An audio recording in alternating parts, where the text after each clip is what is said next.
अस्सलाम वालेकुम पाकिस्तान। कैसे हैं आप सब? उम्मीद करती हूँ आप सब खैरियत से होंगे। मैं भी बिल्कुल ठीक हूँ।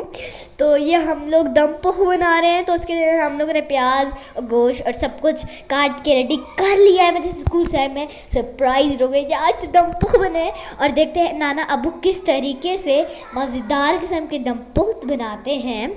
और आज का मौसम तो बहुत मज़े का, इतनी तेज़ बारिश। हम लोग स्कूल में पढ़ रहे थे, स्टेज के ऊपर बैठे थे, एकदम बारिश शुरू हो गई, सब मैं गीली हो गई। और अभी भी इतनी ज़ोरों की बारिश हो रही है। तो इस वीडियो को एंड तक ज़रूर देखिए और देखिए हम कितना मज़ा करने वाले हैं विद द दम पोह। और साथ में ऊपर इतनी तेज़ बारिश कि मुझे तो भाई, आप पहले बोल रहे होंगे, पहली बार आपने सुना होगा कि गर्मी में मुझे सर्दी लग गई।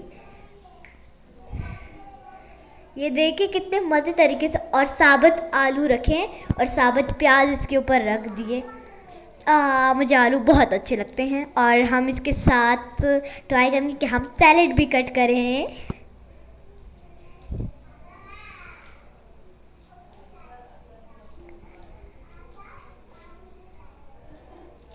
तो अब हमने इसके ऊपर देख सकते हैं आप लोग कि हमने इसके ऊपर थोड़ा थोड़ा, ये जो आप ये देख रहे हैं ना, ये अदरक है, ठीक है। हमने इसके ऊपर थोड़ा थोड़ा अदरक डाल दिया इस तरीके से। और थोड़े थोड़े आलू को हमने, आलू के तो बड़े बड़े हम आलू रख दिए, मिर्ची डाल दी, अदरक, टमाटर और प्याज। और बहुत मज़ा आएगा हमें आज, एंड तक रहिए।